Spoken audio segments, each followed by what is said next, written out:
Alright, here we are for video number 2 of the Rovan 5T Terminator. As I said in the last video, I was going to replace a bunch of parts and get some things updated I thought needed to be replaced. Well, gotten a lot of that done, and a lot of it hasn't been done just because of fitment issues, and I will go over with you. Originally, I had this piece, which was the clutch bell carrier. It's a, as you can see right there, focusing on that. Oh, well, it's a King Motors part. It comes without bearings. I put a couple fast eddy bearings in there, and went to install it and got everything on there, put everything back together, and this tab right here doesn't line up with the transmission plate. So, oh, the other thing was this groove right here cut out for the brake rotors. It's not far enough back, so the brake rotors hit that. So this thing, I couldn't use it anyway.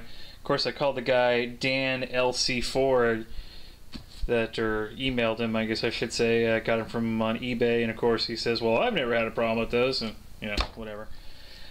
So there's that. I went to the hobby shop today and bought this piece, which is the HPI brand updated piece with the bigger heavy-duty bearings in it, and you can see right here they eliminate that extra bushing there. It also still uses the original mount here for the transmission plate and brake assembly. It's still open, unfortunately, but I will end up replacing that and going to a completely covered one, because I'd like to have that taken care of in there and have that all sealed up. I don't want any sand or dirt getting in there ruining the clutch. Also, yesterday when I got this all together, I noticed when I spun the spur gear and stuff that the original clutch bell I had in here that came with the vehicle was bent. It was wobbling all over the place. That wasn't fun. So I talked to, again, Rovan RC off of eBay, and he is sending me a new one. I went today, and when I bought that, I bought an HPI clutch bell for it, put in there. It spins really straight and true, so hopefully no issues there now. In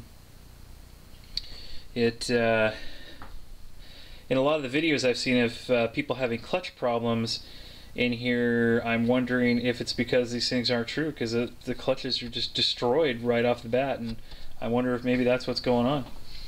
Anyway, so yesterday I also charged up the radio, and for the first time, and checked out, make sure everything was set up properly and whatnot, and turned the steering wheel, and the wheels would never come back to center. And looking down here, lo and behold, the servo saver arm where the nut fits into the little well and everything hooks together, it was all stripped out right from the factory.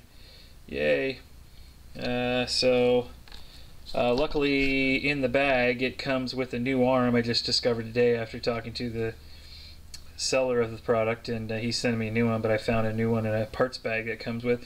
One thing I'm sure all the HPI Baja guys and anybody who owns a Baja knows, these things come with a lot of spare parts, and that's great. I can definitely fill up the old toolbox with those spare parts, because I'm sure we'll need them. All the little clips I'm sure fall off a lot. I did get this part installed from King Motors. This one did fit no problem. I think it looks pretty nice. Hopefully that helps out. I also had to install on here. Let's see if I can find it and I'll show you. Here we go. I had that part to install, which is this little part in here, the support tower for the shocks. Took this all apart, took this out, and the little plastic pieces are supposed to just plug right into this. And of course these holes are a different diameter than the actual plastic pieces on here, so it won't go back together. But Dan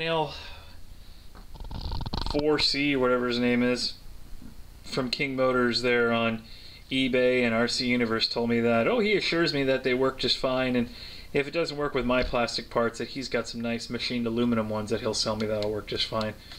That's pretty darn convenient.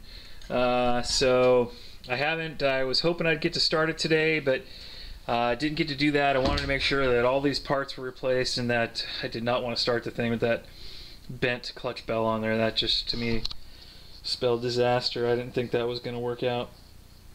Another part I was having a problem with was this thing, which was the exhaust clamp. I took it off and bent it I don't know how many times trying to get it tighter. It's tighter on there.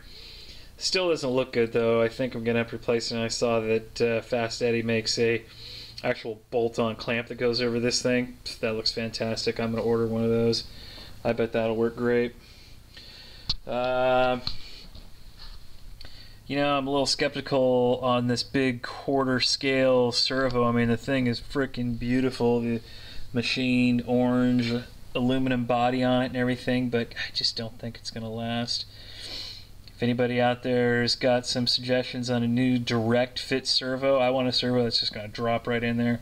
I don't want to have to buy an adapter kit to put a smaller servo in there. I mean, I know there's smaller servos that'll work and have the torque, but if anybody has any questions or any comments about that, if you can put it in the comment section, that'd be fantastic. I'd love to get that part number so I can get a spare servo, because I doubt it's gonna last. I have faith. No, I doubt really. Got these little shock covers on there. I think they're kind of cool. There's got my Rovan air filter boot on there to keep that thing clean. Didn't really do much else to it. Oh, here's the radio. I didn't show everybody yesterday. It's a pretty nice piece. You know, great, you know, LED backlit screen. You know, I mean, look at that. I think that's pretty phenomenal. I mean, for what these things go for, I looked, and this brand is a Fly Sky. You can buy this radio and a receiver for $39.95. Yeah, I'm sure it's some Chinese brand, but I've also read a lot of reviews where guys have gotten rid of their expensive, you know, Pro units or Pro, whatever it is, units and Airtronics and Futaba, and got these. I mean, the receiver itself's like $8. So I'm telling you, if this works out, I'm going to order about 6 or 7 receivers and put them in everything else. So you know, just have one radio here. This thing's got 10 model memory, fully proportional 3rd channel right here. You know, for the kill switch, which I still need to install. You know, we'll have to see how it goes now. Tomorrow morning I am going to start this thing. I don't think I'll have a video of it running. I'm going to try, but I'll be the only one here, so that might prove difficult with the...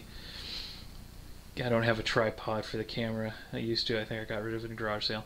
Anyway, so once I get everything running, and you know, I'll report back, and hopefully I don't piss the neighbors off too much. I have a feeling this thing's gonna be extremely loud.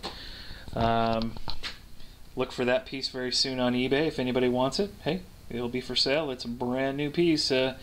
You know, maybe I'm just not installing it right, but there it is with 2 Fast Eddie bearings installed in it. I wish it would have worked. It looks really pretty. The HBI piece is pretty nice too. It's a gunmetal gray. I wish it was orange, but you know, whatever. Can only be so ostentatious in your life, I guess. So anyway, I will run this thing tomorrow and I will report back. Thank you.